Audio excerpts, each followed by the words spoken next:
everybody, we're back. How's it going? This is Mike Zaremba. I am one of the hosts of VancouverReal, this podcast, and I have my brother Andy with me. Hey everybody, how's it going? There he is. And of course, Mr. Omid on the helm. Hello. And as always, we're broadcasting out of Float House down in Gastown, Vancouver, BC, Canada, at Cordova and Abbott Street. Float House is a sensory deprivation and flotation center here in Vancouver, where we have at this location 9 float tanks or sensory deprivation tanks. We also have a second center in Kitsilano with 5 tanks that opened up just about 2 months ago.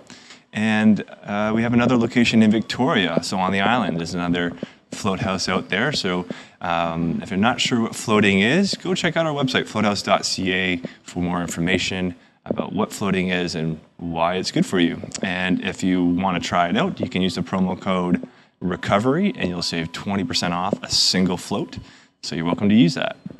VancouverReal has also collaborated with Omid, and he is the main, I don't know. The only chief. Do you have a position at Omega Point? I'm the only one. You're like, we got to think of a position title for you. CEO. No.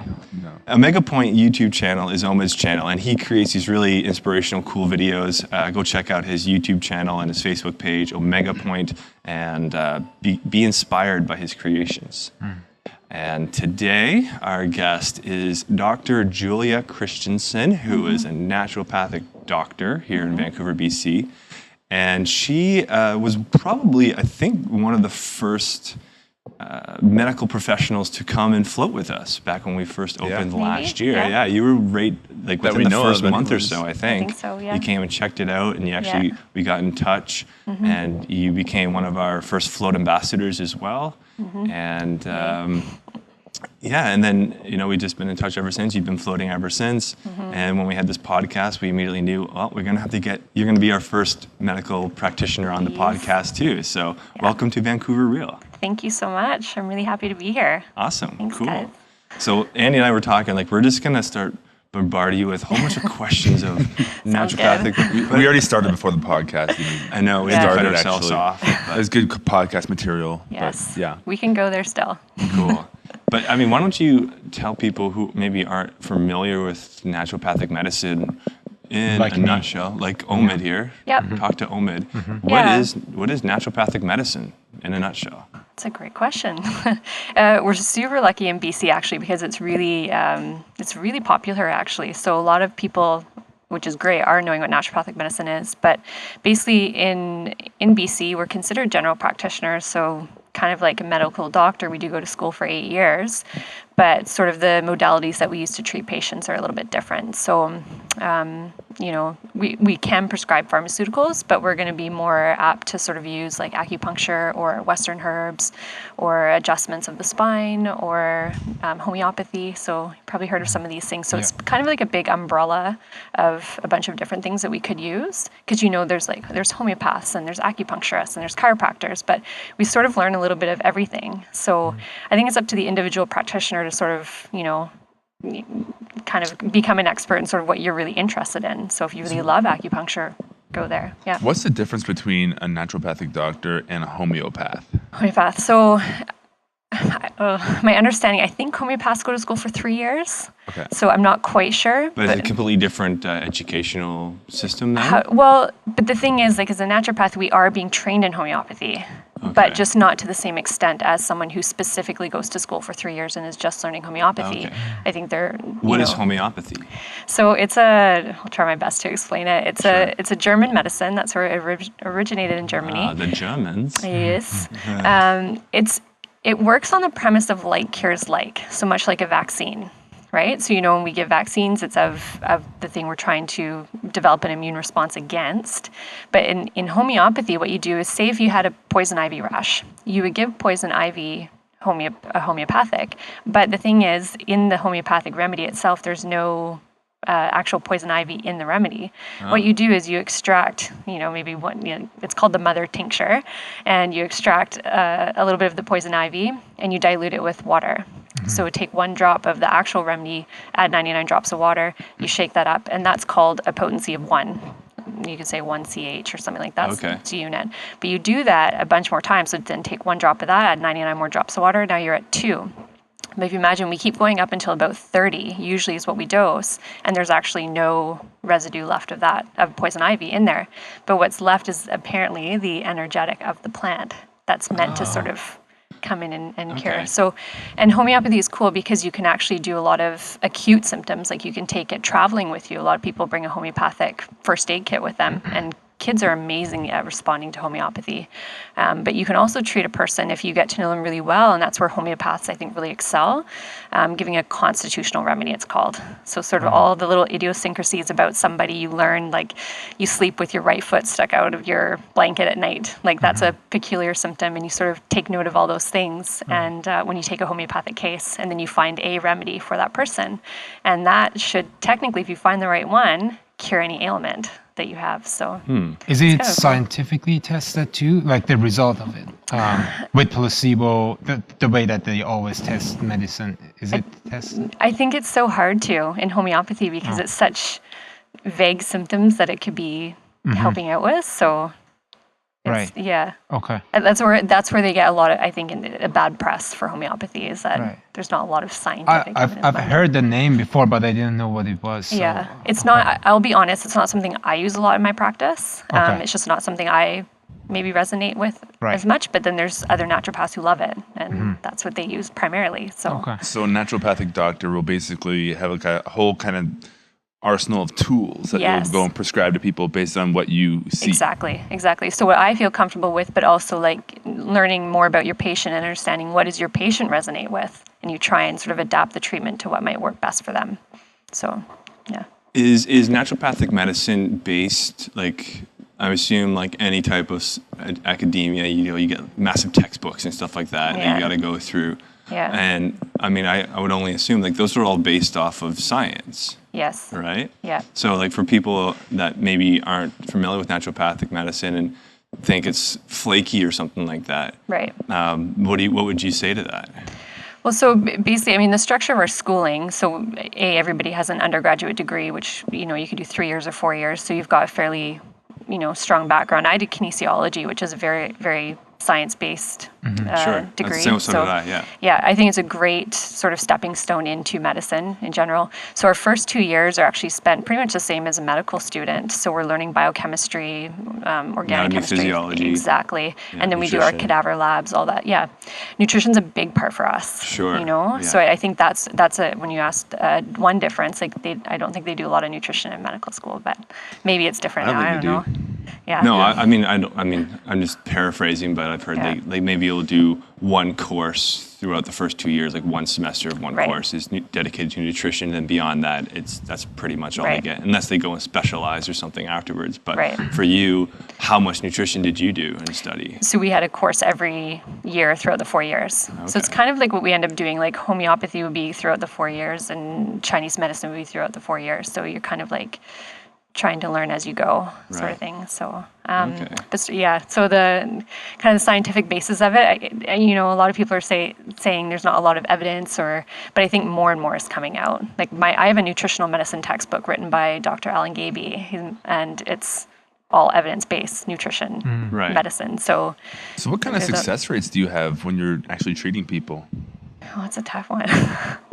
It's it depends on a lot of factors, probably. I think so. Like so the difference in patients that come to you versus like a naturopathic doctor versus a medical doctor, I think there's difference in the medicine in itself. Like we're so used to in Western medicine, I would say you go and you take a pill and the effects are quite quick.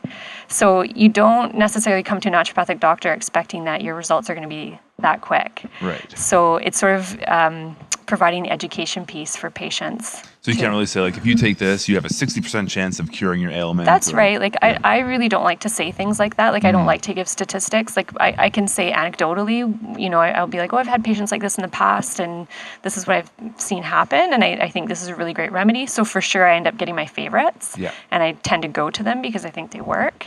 But ultimately, I think, I wanted to talk about, like, the mental outlook on things, and, if you believe it's going to work, I think it's going to work.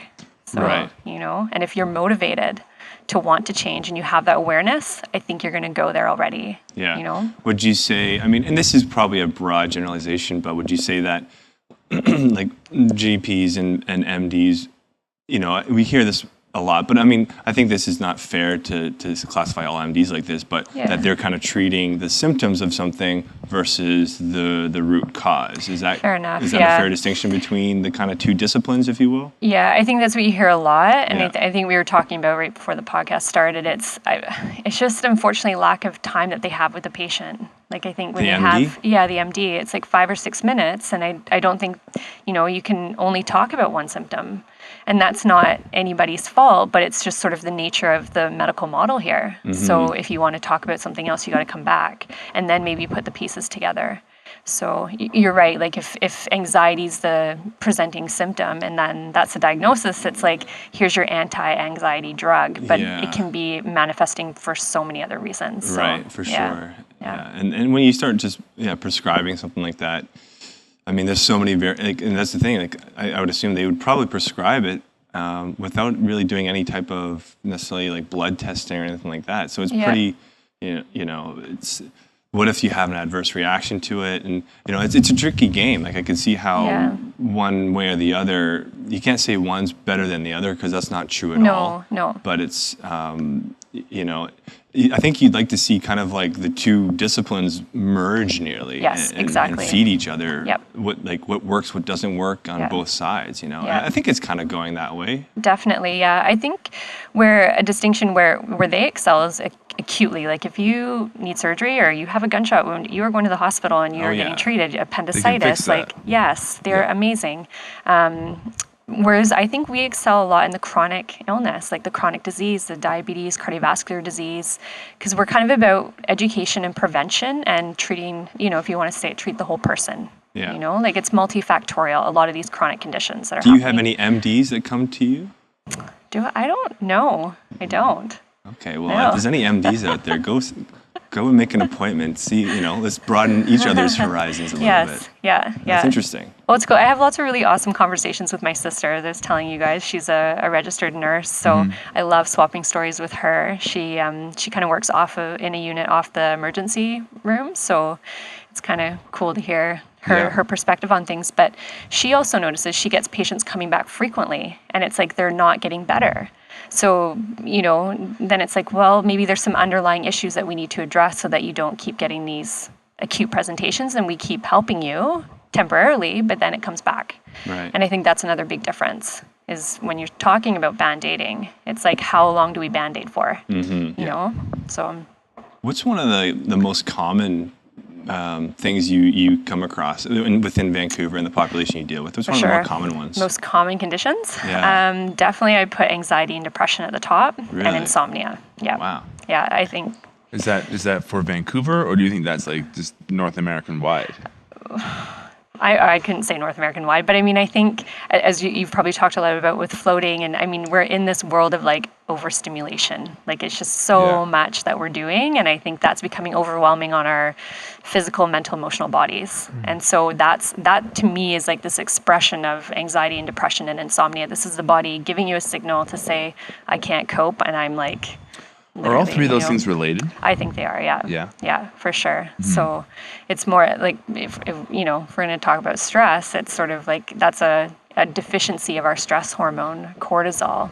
It's getting really, really tired. Like it's producing so much stress hormone all the time. It's just getting too tired of doing it. And then the body breaks down and is like, I'm anxious. I mean, you have to go back to your nutritional or your studies, but what is cortisol? What is its purpose for us? What is it used for? It's a stress hormone. That's right. So above your kidneys in the back, there's the adrenal glands, and that's where cortisol comes from. Right. It's the most potent anti-inflammatory we have, right? So that's why if you ever hear of like someone with eczema or psoriasis, a skin condition, probably heard of it, you're often given like a corticosteroid cream because it's anti-inflammatory to sort of dampen that reaction or that response. So that's cortisol. Okay, and that would be released like in any kind of stressful situation, any kind of fight or flight response. Exactly. That would be is released. Yes. And one thing I thought was interesting when you said it's anti-inflammatory. Sometimes when I have like a really congested sinuses or nose, Yeah. and I get like a good scare or something, Yeah. it just clears it up. So you get a stress response. Yeah. Is that probably because for that scenario, it's like if you have a stressor where you got to run, or you need That's a clear respiratory passage, you need to be able to breathe and run and move and all that kind of stuff. Yeah. That was a survival mechanism within the body. It was meant to be there to run away from a bear, you know? So that's why that system was there. But I think today, why the anxiety and the depression and the insomnia is, we're on fight or flight mode way too much. And we really need to get into several times a day. Exactly. Yeah. Sort of like, and it's getting overwhelming, you know, like it's... Right, because to my understanding that these stress hormones, cortisol, epinephrine, norepinephrine, ACTH, which is like what, adrenal tropin hormone. Something like that. They're very catabolic, which means they break things down. That's right. And then when you're chronically exposed to them, they do their purpose well in the acute situation when we need to have that stress response, but in the chronic response, and you know, that's when we if it's around too long in our systems, it starts to break things down and can create an inhospitable environment for anabolism or growth, right? Anabolic response. Yeah. And so, you know, that's why I assume people, and you're right, like with the amount of stress coming into our lives, and not just physical stress in terms of sounds and things, but a lot of stress is actually internally induced. Your emotions, your thoughts, you know, that kind of stuff. I would completely agree. So are we getting in the realms of talking about, what's it called? What's that? Oh, shoot, I just drew a blank. What are you trying to say? Adrenal fatigue. Are we talking about adrenal fatigue? Is that kind of in that same Exactly. realm? Like, I think it's like when the body's been exposed to too many stressors. The way I like to equate it when I'm talking to a patient, if it makes sense to them, it's like, we know what diabetes is, right? So you're exposing the body to too much sugar all the time. So you're having your 6 cans of pop or something every day. The pancreas is responsible for releasing insulin to deal with it. But you're giving it too much sugar all the time, and the pancreas gets tired. Wow. So much like the same thing, I think the adrenal glands, they get tired. So that's this adrenal fatigue kind of. And they're not producing the stress hormones properly. Exactly. Right. So in the beginning, you were like surviving on norepinephrine and epinephrine and the cortisol, but then over time, it just like you're deficient. You have and then you'll see people with frequent colds and flus all the time. Yeah, I was going to say, what are some of the symptoms of having adrenal fatigue? I would say you feel exhausted getting up in the morning. You don't want to get up. You have to prop yourself on the desk because you're so tired.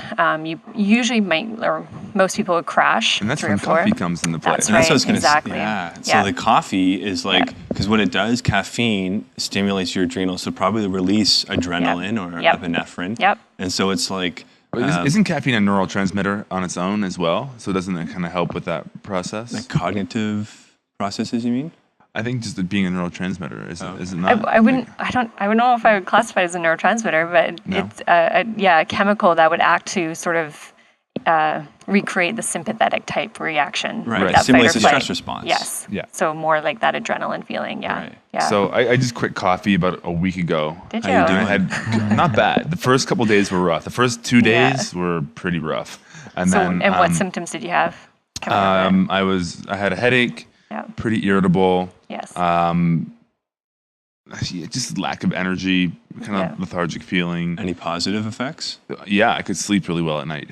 Like even after the first night, I fell asleep a lot easier. Yeah, and that's the thing I hear. It's like when I ask a patient, "Do you drink coffee or have any caffeine?" and they're like, "Yeah, but I have it before noon." But they're presenting with, "I can't sleep and I'm anxious," and it's really hard until you try it for yourself to sort of see if there's a benefit and you're sleeping better or you're less anxious. Yeah. Because I think it does. It for sure plays a role. I noticed like for me, like I quit coffee probably about 4 or 5 years ago. Okay. And I mean, and don't get me wrong, coffee's delicious. It's an awesome drink, and there is health properties to it. You know, there's antioxidants and stuff like that. But my thing was that kind of like made me like make that mental commitment to stopping was I don't like relying on this substance to feel good in the morning. That's right. Yeah, like that's the big that was thing. my red Exactly. flag. Yeah. That was my red flag. I was just like, this is not right, you know? And so I stopped and like, myself, like the first week was really rough. And I was only having one a day. Yeah. You know, that one coffee, and I'd save it for when I got into work. And I was on about 3 a day. Yeah. on average. Yeah. So it's But potent. and this is what I ask patients often. It's like, it's not good or bad. It's sort of, what's your relationship with this substance? Yes. You know, and often we, you know, if we want to get into the realm of addiction, I mean, it's like we are, again, a society that's, I would say, addicted to coffee, but it's an accepted addiction in a sense. Totally But, is. Yeah. Well, you know, And it kind of like snowballs too. So if you can't sleep at night, then you have your coffee. That's right. It gets you going through the day, and then it keeps you up at night. And you Exactly. can't sleep again. Exactly. It creates that whole cycle of like Yep. stress and like Yep. adrenal Yeah, I fatigue, guess and then it it's just like gets a- worse and worse and worse. And Exactly. then you break Positive down and you get feedback. sick. And Exactly. Yeah. And then I say to when I'm sitting with a patient, I'm like, at what point do we stop this vicious cycle? Where do we go? Yeah. And for me, sleep is the number one thing. Mm-hmm. You know, sleep is, you know, amazing. We repair, we rebuild our tissues, we detox. You know, that it's so essential that we're getting sleep. So when somebody comes to you with this type of condition, what do you start doing for them? What direction do you start sending them? So they're coming sort of anxious. And Yeah, they're having not like this sleeping adrenal and- fatigue. Let's say you kind of like, this guy's got adrenal fatigue. Yeah. You know, what do you start doing for them? So a handout that I love to give to most patients, I call it my basic building blocks of health. And so I actually took it from the Canadian Association of Naturopathic Doctors textbook. And I just thought it was a great little summary of 8 things. Posture being one of them, sleep being one of them. Yeah, there we go. Posture's so important. And having It's true, It's eh? true. Having a kinesiology background, I'm Yes. a big fan of talking about posture. Yeah. Because I mean, all our nervous system outputs from the spine that influences the function of all our organs. didn't you that know? kind of get like back in the day? You know, you'd always hear parents tell their kids, "Sit up straight." You know, That's sit right. up straight and have Yeah. good posture. But that Yeah. kind of just went away. Yeah, And now every so- kid just kind of slouches. Yeah, but you know, when I was taking biomechanics, I'll never forget when I was learning this. This was way back at SFU. But our teacher said to us that you should actually lean back to 110 degrees, and that's less force on the L4, L5, your low spine. yeah. It's actually, he's like, when your mom told you to sit up straight, you shouldn't. So, Interesting. but the reality is like to adjust a whole workstation based on that angle, because then your feet would have to come up, the elbows have to come up, the screen would have to Yeah, be the up here. desk is like there. You're Yeah. like So Neo it's- How do programming. you feel in the about Matrix. these like standing desks that people use now? Yeah, I talk to patients a lot about that. I'm like, because a lot of corporations are really getting on board with that. So I think it's great to switch that out throughout the day, because I think there was a paper that came out recently, which I haven't read, but basically saying sitting's the new smoking. Yeah. You know, Yeah. like the toxic effect of sitting all day, being a sitting society, you know? Isn't that kind of extreme though? I think smoking's a lot worse than sitting. I don't know. I mean, it's stagnation, like being like this stuck feeling, like there's not a lot of flow and movement. Like I think Well, they're both. I think you know? it's a large part of lower back problems. Yep. You Yep. know, because you're in that flex position, but Yep. nothing's engaged because you're sitting, That's so you're right. supported. Yeah. So your core stabilizer muscles get deconditioned and they're not Yep. supporting your spine. Yeah. And your hip flexors get naturally shortened. Yep. You know, and so you're in Exactly. this position for several hours every day. Exactly. And you know that's why. Probably most of your day for most people. Yeah, exactly. Yeah, you know. exactly. And so you're getting this forward rounded shoulder posture, right? Right. The head forward, rounded shoulders. That's just because we're working on, you know, the keyboards and we're on smartphones. Yeah. So I talk a lot about that with patients, and I'll get them up against the wall to sort of feel what, you know, Yeah, good it's a posture good feels like. gauge. Because you have to sort of give yourself a double chin and keep these. I know it's very hard, like when you actually A do good it. posture is kind Yeah. of more like sitting up straight.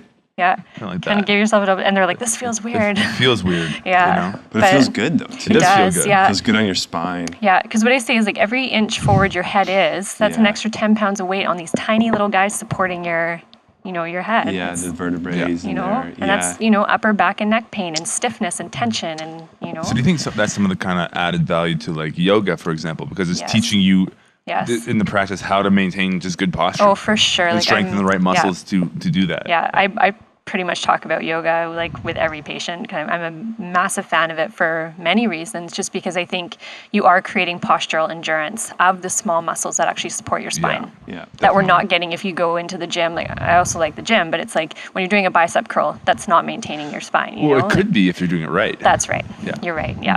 Yeah. But when you're using the exactly. machines, for example, at the gym or something, you're already in a curl position. So Yeah. that whole notion of functional fitness and Yes. that kind of stuff. But Yeah. you know, and for anybody, like if you're gonna think about yoga or to go to the gym, it's so worth going to a beginner's class Yeah. or getting a trainer for at least a little bit, Yes. just because.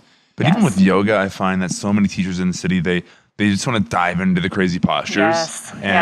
and they don't really take into account like what people are actually doing, what levels they're at in the class so much. And like when I first started, I actually started getting a lot of lower back injuries. Yeah, I know. And then I totally I almost ignore the teacher. I'll do the posture, but I'll do my complete own variation of the posture now. And that's exactly how I educate patients. I'm like, please do not look at anybody else and get into your body, because that's the other thing. We're kind of cut off from awareness of our own body, and like, so that's that concept of proprioception. Where is the body in space? And I think just in general, we don't have that understanding because we do all these anti-drugs on us. We just kind of suppress everything. But that's the beauty of yoga, where I think you're really, or floating or whatever, you're kind of going within and sort of becoming aware of your alignment and knowing how to tweak it just a little bit, you know? Right. Yeah.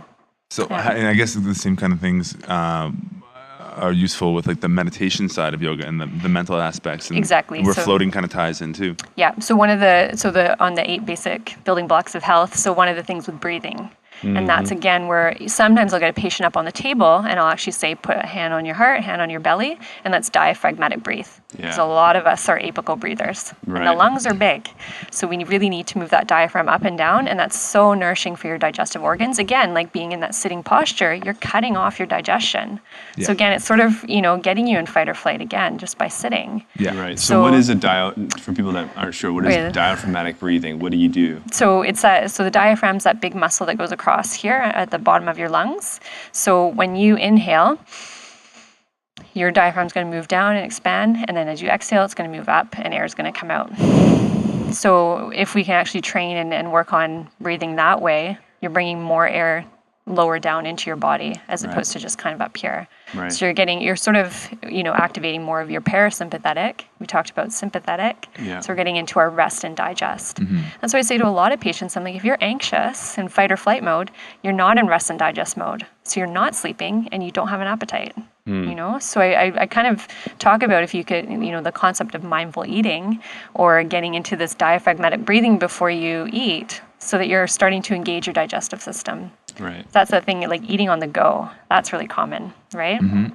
So your body's not ready to receive food. And then, a super common thing I see is digestive disturbance because of it. Right? Sure. Looking at your job, it seems so complicated. I know. We're like, just affects everything else. Yes, exactly. So how do you and you probably must look at people and be like, wow, that person's a train wreck. Like, what can I do? Where do I even start with that person? So it's just like, I guess you probably just start with the basic stuff and kind of get more and more advanced as you find out what their problems are. For sure. I'm not going to, in the first appointment, be like, we need to work on your liver. It's a big thing of what we do, but it's like, if a patient's coming in, they're not sleeping, you want to address them getting to sleep. Just sleep. And so I have my favorite formulas that kind of, I know they're going to get to sleep, but then I have to continue to work on, why is their body not resting at night? Why is the mind racing? That's a really common thing that I hear. My mind won't shut off, you know? So. Yeah. And what do you think that is? I think it's this, we keep talking about this, stress, the body's overstimulated. I honestly think that all the sounds. I used to have that really bad. I used to stay up at night and my thoughts would be going and going and going. And I could not fall asleep. Yeah. And actually, thanks to things like yoga and then getting into floating from there, it's actually kind of retrained me actually how to calm that down. Yeah. Exactly. It's been a huge difference. And I think breathing is gigantic, because you said if you learn how to breathe, so that way it stimulates your parasympathetic nervous system, and it can literally, decrease your stress response. Yep. And that will start to decrease your brainwave activity and get you into like an alpha or a theta brainwave activity. Exactly. And then your mind will start to calm down naturally. That's right. But you guys are, you go to Mike Nichols classes a lot, yes? Mike Nichols, yeah. So I always like when he says, focus on the breath at your nostrils.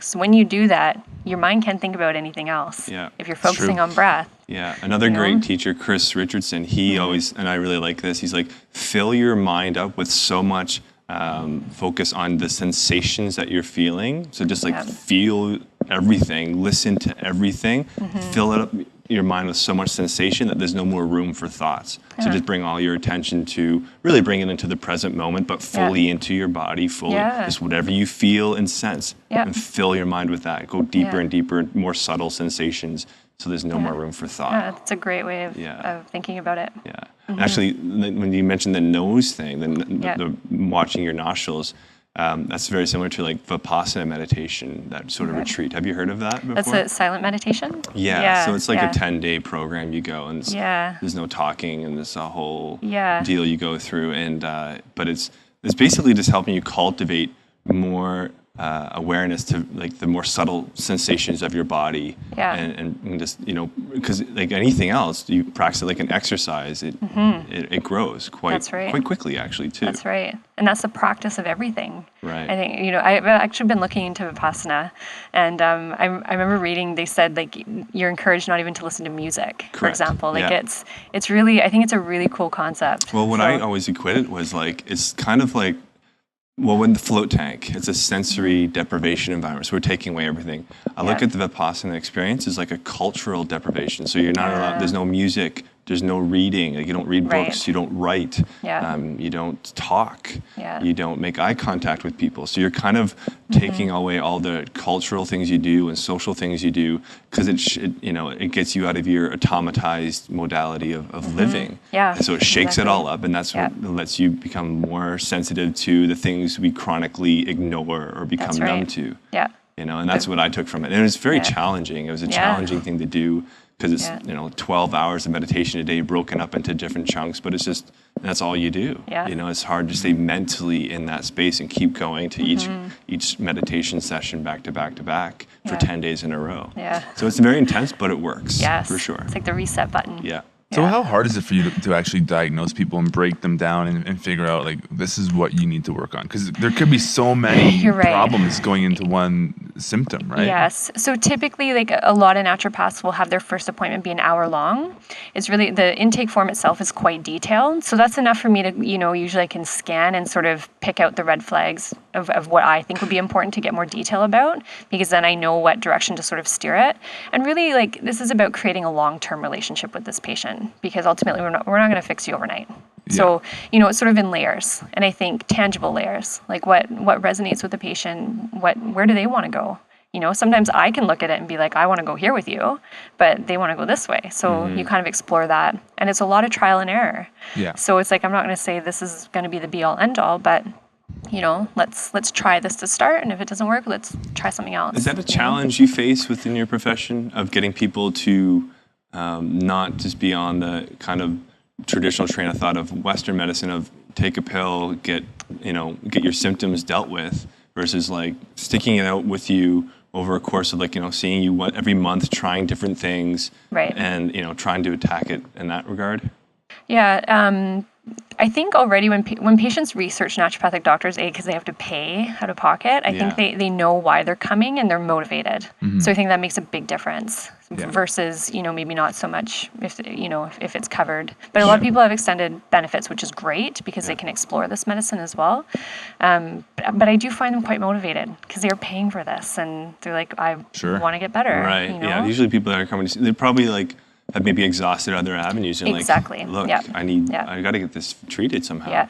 So that's the other kind of complication, is that they've tried other things for so long that it's sort of become to this like extreme state. So it might take a little bit longer, and sort of that becomes the education piece around it. And like I think getting back to like the lab testing and that kind of thing, that's where you can use, maybe measurements in the blood and sort of help guide you with your diagnosis. But for me, it's like, it's not so much about the numbers on the labs. Like I think, I don't know, I'm kind of getting away from that. Even when we did our pharmacy training, the pharmacists who taught us were like, cholesterol. What does that actually mean if it's high?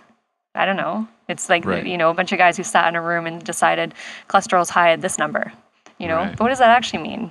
But you have to look at the context of the patient. Sure. There's probably massive individual variations. Exactly. And then if you're getting on the statins, which, are the drugs that they give for high cholesterol, you're shutting off cholesterol production. Well, what's the downstream effect of that? You're shutting off all your hormone production. Whoa. So, I mean, what is that going to do to somebody over time? So, and they say cholesterol, it doesn't even really have a lot to do with diet anymore. A lot of it's just genetics. Yeah, I mean, But again, like cholesterol's good, and it's got such a bad rap, right? It's true, and it's I've read I was listening to an audiobook, Why Zebras Don't Get Ulcers. Have you ever read that one? I've heard of it. It's really good. Yeah. But he was talking about how it's actually the damage in the artery walls. That's right. That cause the cholesterol to actually cling to it, and then you can get those buildups and blockages. Yes. And how did we get that injury? It's called an endothelial injury of the artery wall. Well, chronic stress. That's one reason, right? And they also said, I think he said sugars too. Yes. Actually almost like burn a little hole in the artery, which causes a little bit of damage. I just say to patients, like, sugar is so toxic, and I say, I wish pop was illegal. Yeah. Like, if anything, you know? Yeah. It's amazing too, because pop was so common, especially when we were kids. Like people would just drink that stuff. Like, one of the most like Coke is more popular than water or something like that, like across the globe or something like that. You know, and you hear those types of stats. And what's crazy too is when, like, I've done quite a bit of traveling and all over the world, third world countries, and no matter where you go, there's Pepsi and Coke and all the soft drinks. Like, they're everywhere. They get everywhere. And Heineken. Heinenken's everywhere. And I don't know how Heineken got everywhere. They just did. They're just there. They're probably owned by Coke. There's hops in beer, you know, so that's good. Yeah. No. Well, beer's a mild anti-inflammatory, right? Is it not? Give me a reason to keep drinking beer. It's delicious. I don't know. It's the social aspect of it. I do say, you know, but that comes up a lot in conversation too, because a lot of people self-medicate with alcohol for sleep. Massively. Yeah, and then it's like, okay, but at what point is it actually, it's causing more harm every day? Yeah, like I have a friend that would routinely just down like a double highball every night just to go to sleep. Yeah. I'm like, that's borderline alcoholism in my opinion. Yeah. And it's like, I've had some patients, I'm like, I don't mean to, you know, I'm not ever passing judgment, but it's just having this real conversation about it. And it's like, just that awareness of your relationship with it. You know, is it healthy or unhealthy? Yeah. And it was really, like, I had a patient yesterday who said, wow, I can't believe I just said that out loud. I think I have a problem with it. And I've been using it in this way. That's huge, so though. it was huge. And I said, you saying that out loud was your journey forward. Yeah. You know, so you already know. I was definitely addicted to caffeine for sure. Yeah. And I was using it all the time as a crutch. Yeah. But I don't know. And I've actually quit multiple times. And then you'll have that one rough night and you'll have a coffee, and then the next day you have another one, and then you're back on coffee. Yeah. So actually I have a little bit of sympathy for cigarette smoke. I used to like criticize and be like, oh, well, just quit. You know, just quit cigarettes. Know. But now with doing this little caffeine battle, which is, I'm sure, nothing compared to that, I can kind of sympathize a little more with them. Are you saying I understand cigarettes are harder than? Yeah. I heard that cigarettes are actually more addictive than like morphine or like opiates. Oh, really? Yeah. Well, I personally know a lot of people who wanted to quit and they never did. Like in my relatives, and they never did. Yeah. I don't know a single successful case among people that I know. It seems like it's super hard.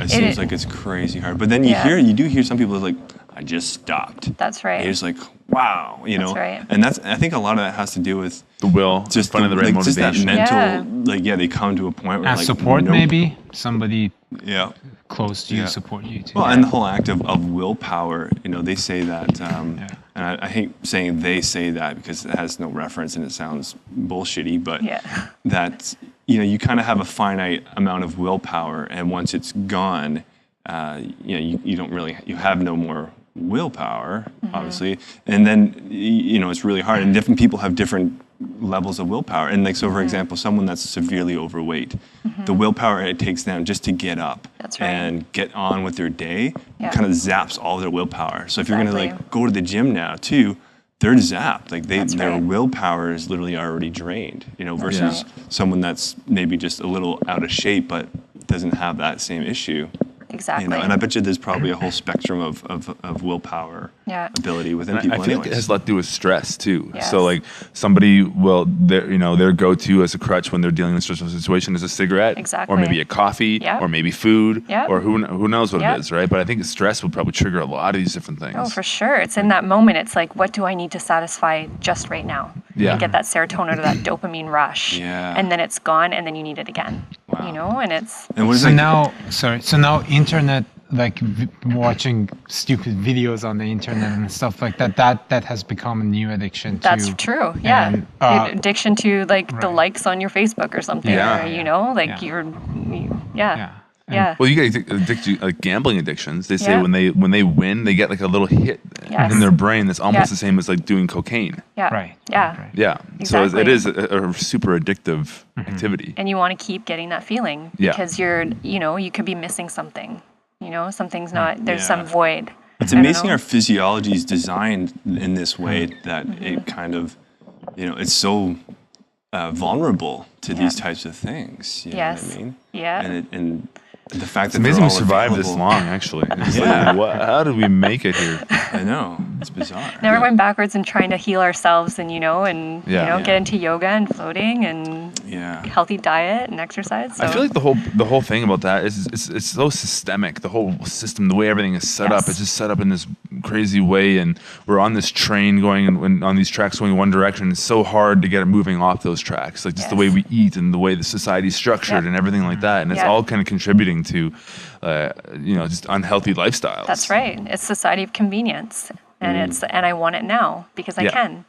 So I think that's part of the reason, So what do we do about it? I know. We float. We do yoga. We collect all these tools. Yeah. Yes. Tools, exactly. That's what they all are, Tools in your toolbox. Yeah. And that's what I say. I'm like, you just want to accumulate these over time. Some tools that might have worked in the past aren't going to work now. And it's that ebb and flow of life, So when you said the top 3 you deal with are anxiety, depression, and insomnia. Yeah, chronic pain would be up there too. Chronic pain. And do you think that's related to those as well? For sure. So say someone's got an injury at work, they're off work for an extended period of time, they're in pain, they're not getting better, then they're not sleeping because they're uncomfortable at night because of the pain, then they wake up not refreshed, not healed, their mind's going to be, or like their mood's going to be altered. Because they're like, I haven't slept, and repeat. And then that's a very common cycle that I see. In that kind of situation, what would be like the most common prescription? And like in a typical case you would see like that, what would you start recommending to that person? Right. So again, sleep is my number one priority usually. The chronic pain, I'm a massive fan of physiotherapists and posture assessment. So how long have they been in pain for? Some people let injuries go for a long period of time and they haven't really taken the time to heal them properly. So I'm guilty of that. But it's really cool. There's some naturopathic doctors who do a treatment called prolotherapy. Have you guys heard of that? Heard about that, Yeah, what is it exactly? So it's the injection of a sugar solution, dextrose. You can go right inside the joint, say if it's a knee, into the joint capsule, around the joint as well. It's meant to re-aggravate the area and send the body signals to say, we have an injury, so let's heal it again. Okay. So what that's doing is creating structural stability more so because you're sending healing growth factors. Yeah. So for example, I actually I had my knee reconstructed when I was 16. Did you? And I've been I haven't really had any of the surgery since, and I've been very active up until now. Yeah. And would that be something like, I feel like right now it's just like achy and dull. It's just like unstable. It just doesn't feel very good. It just, it doesn't function all that well. Yeah. So, I mean, if you've done all your would a prolozone shot be something that might be good for it? Potentially, yeah. And sometimes I struggle and I want to talk to more doctors who do it all the time because I like to refer a lot. Because I've heard of that before. Yeah. I heard it actually can tighten your ligaments up too. That's right. Exactly. It's meant to sort of strengthen up the ligaments. Around that joint. I think it would be huge because my knee it just feels loose. It just, Because otherwise, what's your alternative? Like you want pain relief every day. Or like take an NSAID every day, like an ibuprofen. Yeah. Because you're in pain and you don't want to be in pain. Yeah. So so I think there's been some quite good success for the doctors that do it. And how do you get a prolozone shot? You go to a naturopathic doctor who does prolotherapy and neurotherapy. Are they pricey or are they like pretty? I think my understanding is that they price it per joint. So the left knee is going to cost you so much, and the lower back is going to cost you so much. I definitely want to try that. Yeah. And do these things would you typically need multiple dosages? Like, you probably need like 3 or 4 before. Like, is it like in a series, or is it just usually just one? I think my understanding is it depends on the severity of the injury and how much degeneration is there. Like, is it in the low back and there's like not a lot of disc height anymore, or that kind of thing? Is there a lot of wear and tear in the knee? Well, maybe you need more support. But really, you let the patient have the injection and then wait for 4 to 6 weeks. How do they feel? Assess. Do they need another one? If they're still in pain, probably. Yeah. Interesting. Yeah. So are there, and then within naturopath, is there a lot of specialization as well? Like, how like medical doctors, there's tons of specializations. That's right. Yeah. Is it kind of like that at all with naturopaths? And I think is it getting more like that? You're exactly right. And especially in a city like Vancouver, you want to sort of have a niche a little bit. And I think to be technical about it, apparently we're not supposed to say we specialize or it's not a specialty. So you're almost like a GP in a way. Exactly. Yeah. But then you have your primary focus. Maybe you're someone who does women's health and you do bioidentical hormones all the time and that's your focus. Or postnatal stuff, maybe. Yep, exactly. Fertility is a big one. So there's, a naturopath who does a lot of like, if someone's had IVF, then there's like an acupuncture protocol you do and lots of nutrients to support someone going through that process. So, then you go see that person. And a big specialty would be oncology. So there's a few big clinics in Vancouver where... For naturopathic oncology. I was actually going to get into that. Yeah. Like, do you get people, and I guess you wouldn't necessarily, because they'll probably seek these out, but That's right.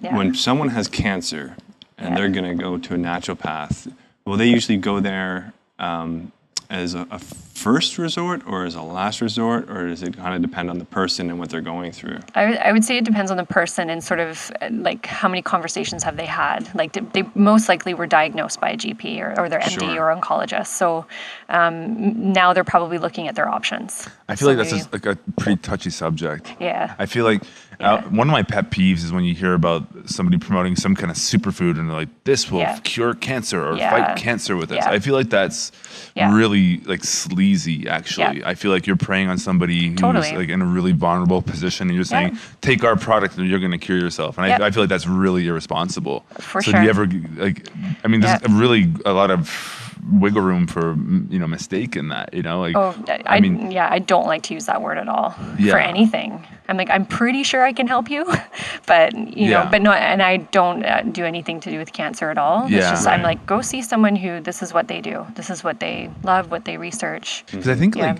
somebody told me, I think it was Lior told me that like Steve Jobs, instead of going to get traditional cancer treatment, he went to he went to he tried an alternative route. And like it didn't work for him. So I mean, it's just I think maybe I think consulting, but for people who like so many people I think will bash traditional medicine or Western medicine so much, and I'm like, I don't know. When I'm on my deathbed, I'm like, I'm going to those people for sure. I mean.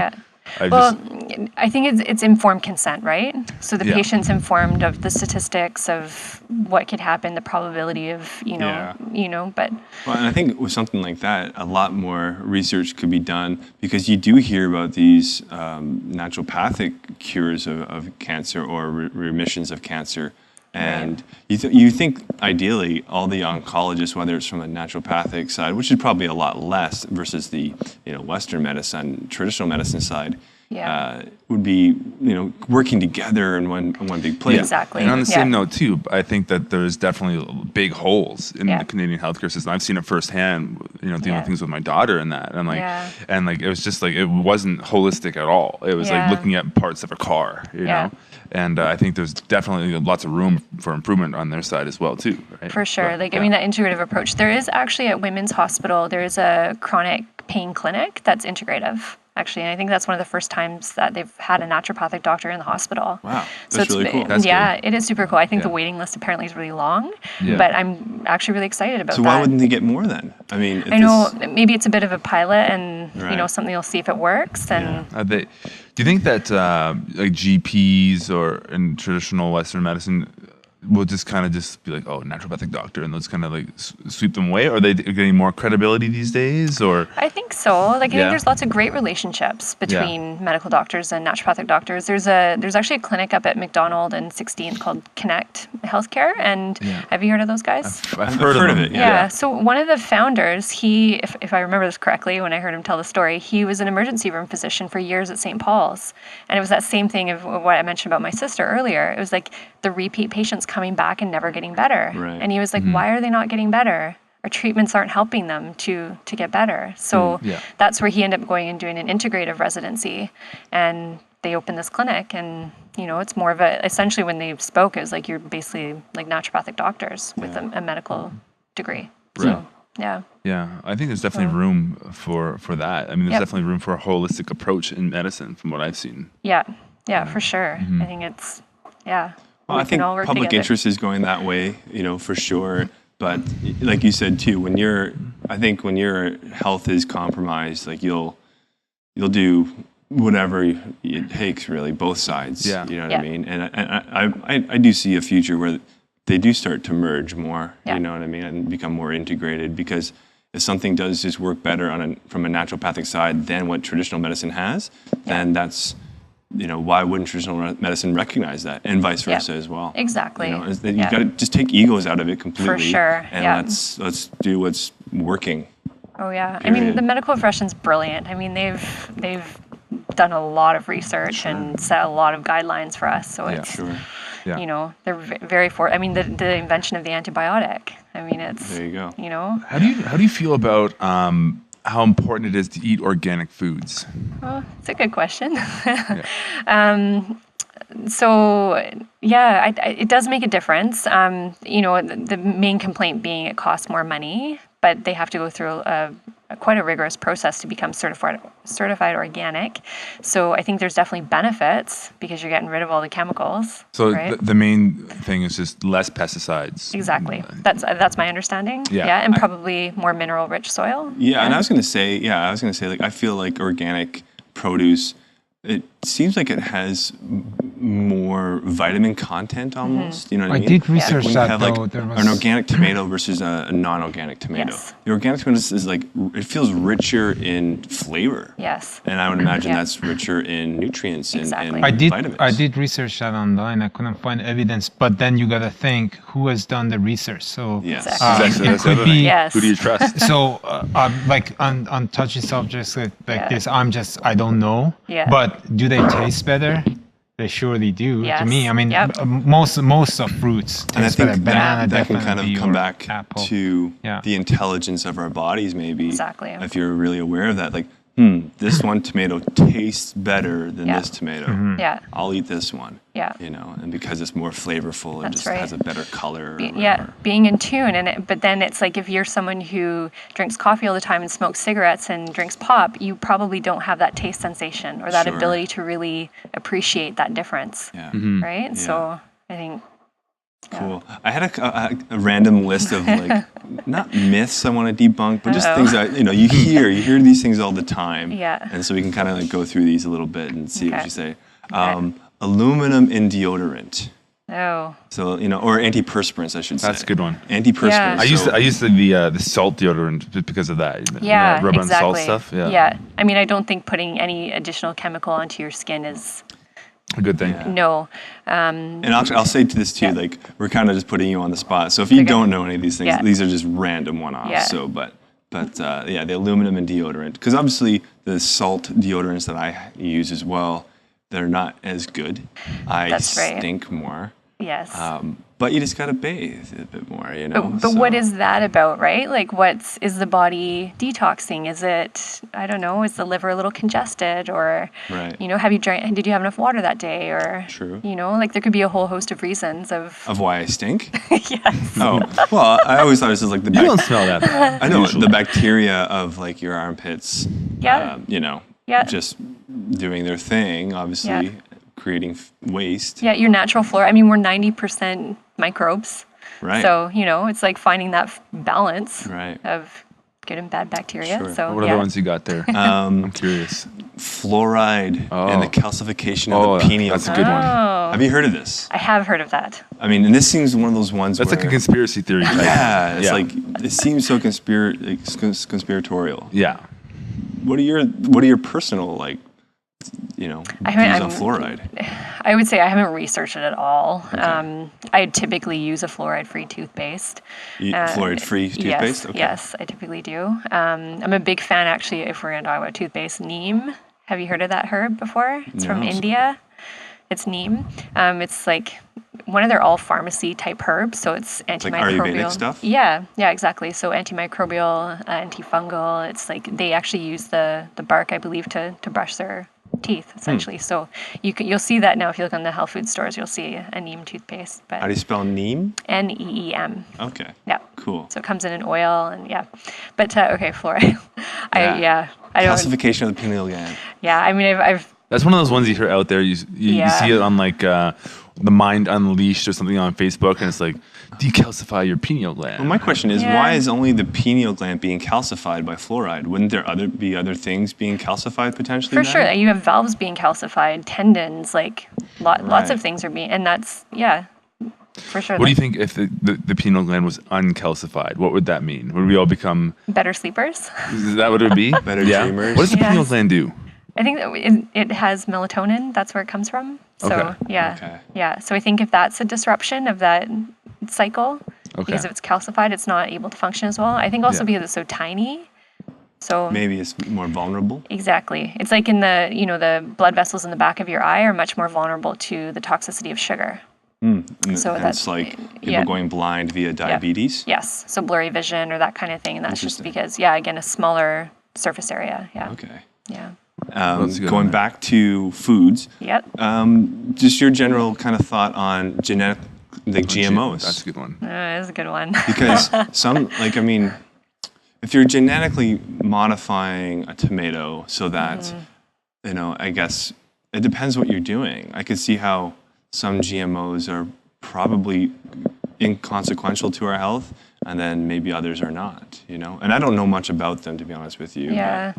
It's not an area I've done a ton of research on. I mean, I think we watched a video on Monsanto when we were in school kind of thing. But, I mean, I'm a big fan of farmers markets. I mean, that's at the end of the day. Yeah. If you can go and support your local I imagine farmers. that would be the safer bet. Yeah. But the only argument you could ever make for a GMO is if you could produce more food to feed more people, and you can do it more effectively, and it wasn't harmful, then what's the harm of that? Well, true, but I mean, again, they've said, or I've heard that there's enough food on the world to feed everybody. Yes. It's just we throw out most of it in the West, whereas other countries are starving. That's right. And so it's not even about ability of production; it's just about the allocation of resources. That's probably true.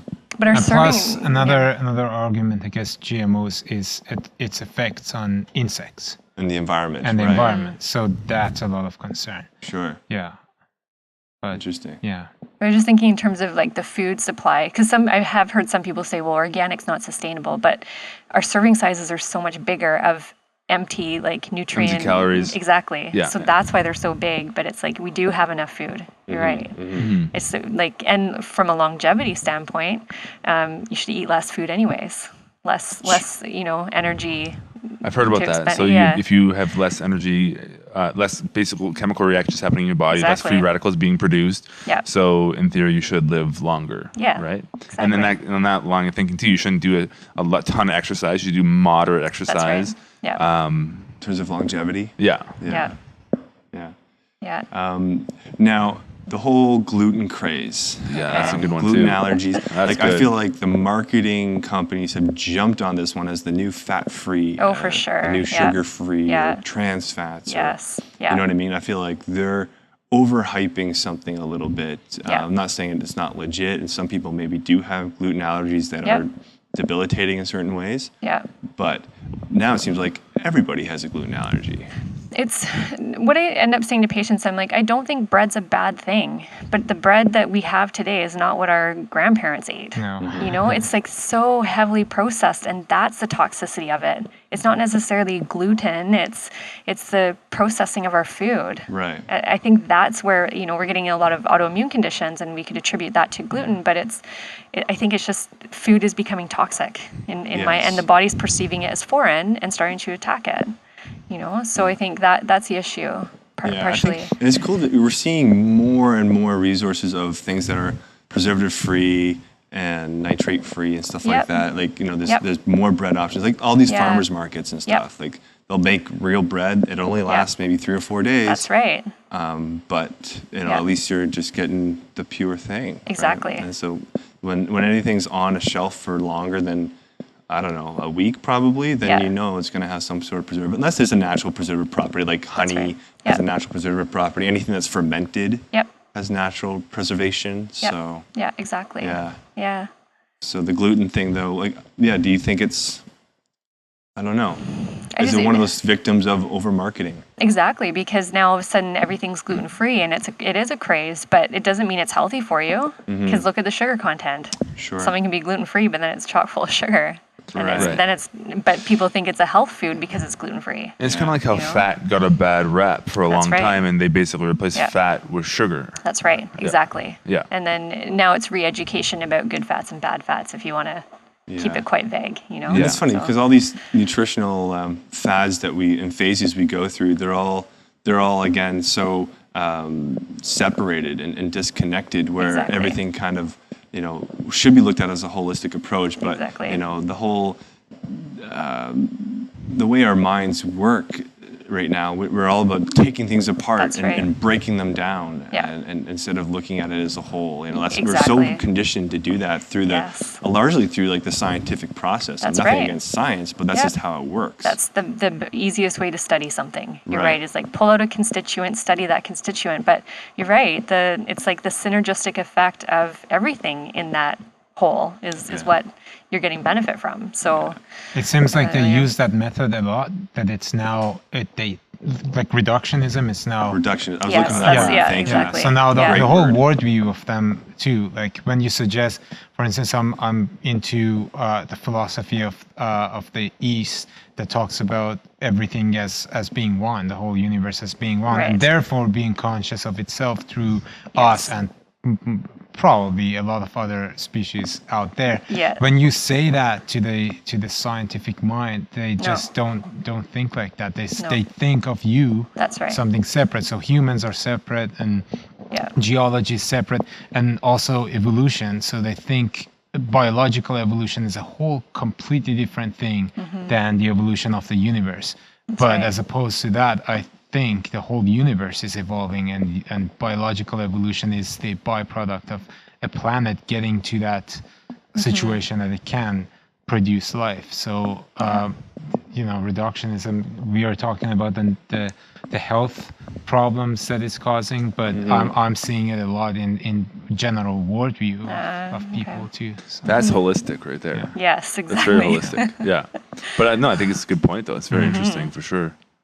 I'm going to talk about bacon. Let's get to the real important stuff. I love bacon. Oh my god, it's so good. And like, there's this guy on Rogan's podcast. I want to be covered in bacon. It's my dream. And he was talking about the paleo diet. Okay. And he's saying if you eat like, I guess the right kind of bacon, like nitrate-free bacon, and you're on a strict paleo diet, it's actually no problems there. And it's not the saturated fats that are causing the problem. It's like the sugars combined with the fats that cause the problem. And I don't know. Well, how do you feel about that? How do you feel about paleo and eating bacon more specifically? Bacon. You don't eat bacon? No, I eat bacon. I like bacon. Oh, nice. Every once in a while, you know. Are saturated fats inherently bad then, or is it more like you were saying, the sugar of it? Because are saturated fats are part of the building blocks of hormones and things like that? I like physiology. Get your textbooks out. I know. So, I mean, coconut oil is high in saturated fat. Correct. But it's a very good oil for you. Mm-hmm. But why is it different, though? If coconut oil is saturated fat, yes. Then why is coconut... Because I've heard the argument that coconut oil is just junk food because there's no nutritional value. Oh, really? Yeah. Oh. I've heard it's antifungal, antimicrobial, anti-inflammatory.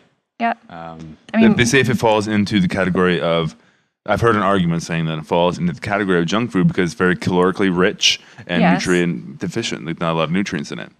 But I would say, but it's a good nutrient. I would say, like, it's really important for the cells in your body to have that fat. So I think it's a quick energy source too. So coconut oil is. Yeah. Yeah. But again, it always comes back to the moderation thing. Right. You know, like I mean, if you had like tablespoons of it, I don't know. I feel like coconut oil is one of those health craze kind of things too that kind of gets swept up, and it's like, oh, use coconut oil for everything. Well, but it really is. To be honest with you, like dense saturated fat. I'll use it in my smoothies because I want it to absorb with the fat soluble vitamins versus just water soluble vitamins. So I want to add some sort of fat. Yeah. And I'll often just have a tablespoon of it. Yeah. And it feels really good. It's one, again, kind of using the intelligence over our bodies. I'm like, when I have this, it feels good to me. It feels like this is a healthy thing. And it's a very weird thing at first, just having a spoonful of oil. Yeah. But it inherently feels good, and I keep doing it. And consequently, my skin is just fabulous. Well, I mean, my sister's been using it on her little one, like for a rash, and it's been great. Yeah. Sometimes it works, sometimes it doesn't. But, you know, why not? It's interesting. Yeah. It does have that antimicrobial. I'm kind of being devil advocate a little bit today. That's but good. We got it. I mean, no, but I mean, I definitely agree with like pretty much everything, or most of what you're saying for sure. Yeah. I'm just like, you know, these are things you hear, like you read about it on Facebook or online. And you're like, what do you believe? That's my biggest thing these days. Is like, who do you believe about anything anymore? Because there's so many, you know, people dictating information these days. Like, who do you trust? That's it. Yeah, it does become super overwhelming. Are they selling something to you? I mean, that's what you want to. Why is this information there? What if they're selling you something good? It's What if it's good for you? Yeah. I mean, what do you do to get your information? How do you get like your up-to-date naturopathic? Is there journals and things you subscribe to, or you can get? Yep. So we have one, like a naturopathic doctor review, kind of, you know, naturopathic doctors submit their own articles. Yeah. I mean, I'm a big fan of the medical journals as well. Journal of American Medical Association and New England Journal of Medicine. But now I'm reading a bunch of books. This is going off topic, but I'm getting into a bunch of the books that are like kind of conspiracy theory about like what actually gets printed in these journals. You know, like who paid so and so to publish this, and you know who funded this, and they never ever publish negative results, or you know, so it's like they're skewing the information. Yeah, exactly. You know, they're skewing the information presented to us because you know. Yeah. But I think though, if you just kind of follow a well-rounded diet, and you eat your vegetables, eat your fruits, you know, minimal junk food, minimal sugars, eat good clean meats and whatever that is. I think if you just follow those general guidelines, you're in the right direction. That's right. It doesn't have to be super extreme in any direction. Yes, that's the best way. And everybody inherently knows, you know. And if something doesn't feel good, then don't do it. You know, if it's not working for you, then stop. So if you came across a guy who's just like that train wreck individual, like overweight, whatever, all these different things. We'll call him Andy. Call him Andy. No, call. If you were dealing with somebody like that, where would you start? How would you? Probably, I mean, maybe there's some depression and then low energy. So I'd want to rule out, like, there's some hormone imbalances that can cause that. So definitely rule out thyroid for sure, because that's our hormone of metabolism.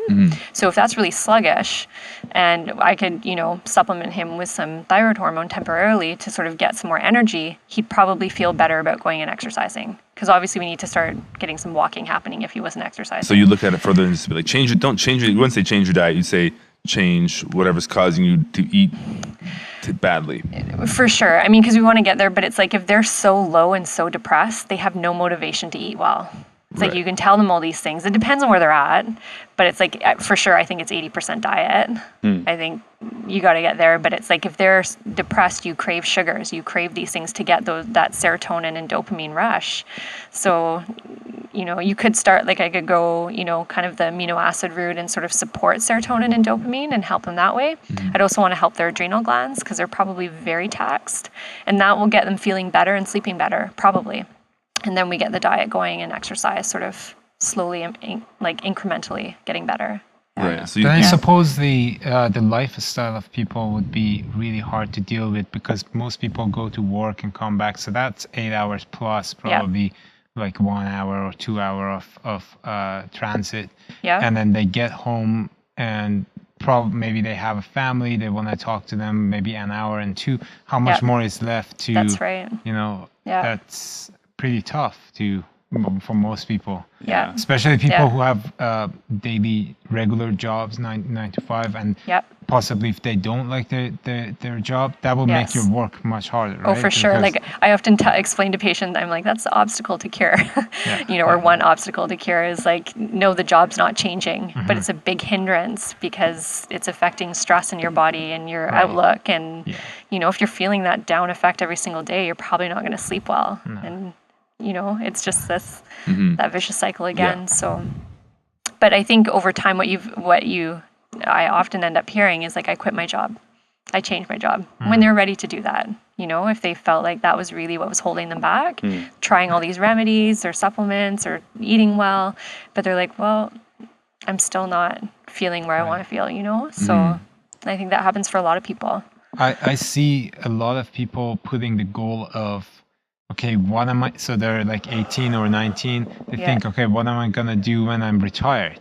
So the whole life goal becomes earning money and getting to the point that when you are retired, you have a house and then you can just rest, but they don't think of that journey between that time and when they're going to get retired, and that leads them to possibly depression or high stress, go, not sleeping, like I gotta excel, that's what I hear a lot. It's like, but I have to do the long hours, like I gotta look good, and so it's, and that's a huge cultural thing, I think, like this whole obsession with like the next thing and like being on top, and I mean, I don't know if is it a cultural thing or is it a natural like exasperation? It's or really both ends of the spectrum, though. You get people who are super lazy, and you get people who just can't stop. And but laziness is not really inherited, like it's not genetic. I think people, I'm pretty sure if you have studied Dr. Gabor Mate's, I'm familiar with his stuff. So he argues that really none of these things, even addiction, nor you can have predisposition to laziness or addiction, but that doesn't mean you have to become one. It's an environment. So it's nature versus nurture a little bit there. Yeah. Definitely. But I think I think it's cultural programming, and the whole society puts you in that direction. Which is the whole point of like what your kind of profession does is the trying to look at it from a holistic perspective. Let's look at all areas of your life, and so is that part of like your initial conversation? Is just like, tell me about yourself and your life and what you do and all that kind of stuff. What's bothering you, of course, but then do you kind of take it off? Like they're probably like, why is she asking me about my relationship? Exactly. Why is she asking me about my digestion if I go to the bathroom every day? It's super important, It tells us a lot. But the way I sort of structure my appointments usually is to address the main concerns that bring them there today, or here today. And we kind of go into that in a little bit of detail. And then you want to get into past medical history and social history, which would be how much alcohol, caffeine, cigarettes, exercise, all that kind of stuff. And then kind of get on the treatment plan there. So that gives me a lot of information. And that past medical history, if they tell me they've used antibiotics 50 times in their life and they're 20, it's like that their immune system's going to be pretty taxed. So that can tell you a lot of information. And I know long term where I'm going to want to go to really support them. Right. But they're probably manifesting in anxiety and depression and can't focus very well. And that what about someone who, like, for myself, for example, when I grew up, I used to get sick all the time. Colds, bronchitis a lot, lots of antibiotics, tonsillitis, strep throat, all these kind of things. Yeah. And then when I got to like 20, like maybe 20, 25, these all just stopped. Oh, really? Yeah. How was your diet? Would you say when you were younger? I think it was all right. I mean, like our mom would always make us like home cooked food and would change it every night. We'd always have usually some kind of a starch, a meat, a vegetable, and it probably wasn't like perfectly balanced, but it was pretty decent. I thought. I think it was. Could it be like an immune system thing? Like I was just born with a more compromised immune system. Like could be. I mean, the other major question to ask is if you were breastfed. Like, cause that. I think so. Yeah, because that's a great way of laying. I know, it's a good question to ask, and sometimes patients don't know. But I mean, I got something to ask you today. You're getting a lot of great immune system components from your mom that way, right? And that's laying down your digestive tract, and 80% of your immune system is in your digestive tract. So now I got a question for you. Now this is actually kind of personal because my daughter wasn't able to be breastfed; she couldn't take anything orally. Yeah. And she was actually getting. Breast milk for a while, and the colostrum and all that stuff that she's supposed to get from the milk bank, or no, it was from a breast pump from my ex. Okay. And now, but then after that stopped, she was on formula. She was formula fed for about 3 years, and she had to be there was no other choice. So what are the kind of things I should start reading? Like right now, she's on basically. a blended foods diet, and it's it's laid up by a nutritionist, and it's all blended, and we have to inject. She still can't eat, so we inject it through a G tube. Oh, okay. But what are some things I can start introducing into her diet, like maybe probiotics or something like that to help her This puts me in a bit of a tough spot. I technically shouldn't advise without seeing the patient, or do you know what I mean? Yeah, it's a bit of it's a super tough question because it's technically that's I end up being liable if I give you misinformation without having the whole picture, kind of thing. Does that make sense? Sorry to put you on the spot like that. No, it's totally fine. You haven't paid yet. No, okay, sorry. No, I mean, I'd love to tell you, but it's because if there's, that's why we kind of go through so many questions to really get the complete picture. I doubt probiotics would be contraindicated, but it's sort of that off chance that maybe it's not the right thing for her, you know. So well, I'm just happy now she's actually off the formula, and we're giving her real foods. It's just blended, but it's actually real foods. So that's a good step for sure. Yeah. I mean, I was actually formula fed too. It was a soy formula, I think. Yeah. And did that actually? Do you think that affected your immune system at all? I don't know. I don't know. It's hard to say. I think I'm pretty on average you kind of say get one cold a year kind of thing, and it's how fast you recover from these things too. That's the other thing that you want to sort of keep tally of. If it's taking longer and longer to recover, then you're pretty deficient. I would say so. Yeah. Okay. I think and it was funny because then my sister was also C-section, so just automatically gave her soy formula too. So it's kind of interesting. But within your naturopathic education, did you have any components on health and spirituality? Yeah, I mean, there was, we did this class called, it's NCAS, but Naturopathic Clinical Arts and Science. Okay. So our class was 35 people, and we're together for 4 years. So, you'll have, we had a variety of backgrounds in our class. So some people were really into chakras and yoga and meditation. So any chance that they got to sort of give some presentations on that, that's where that would happen. Or we'd have in some of our counseling classes, we'd have our sharing circles, and so an opportunity to talk about that a little bit. Right. Okay. But did they have any? Is that I guess that's you probably wouldn't ever get into what are your spiritual beliefs? Do you have spiritual beliefs with a patient or anything like that? Oh right. Is there a spiritual component to healing? I think it's the comfort of the practitioner. If you're comfortable in that, then you'll go there probably with your patient. Sure. If that makes sense. If you have a spiritual practice. That makes sense, yeah. Although you talked about depression and anxiety and all that having impact on somebody's health. Yeah. Then I think the spiritual and even worldview of a person really has a big role to play there because I don't know. What do you think? Yeah, I mean, are there repetitive behaviors that happen over and over Yeah. again that are sort of keeping you in that pattern? Right.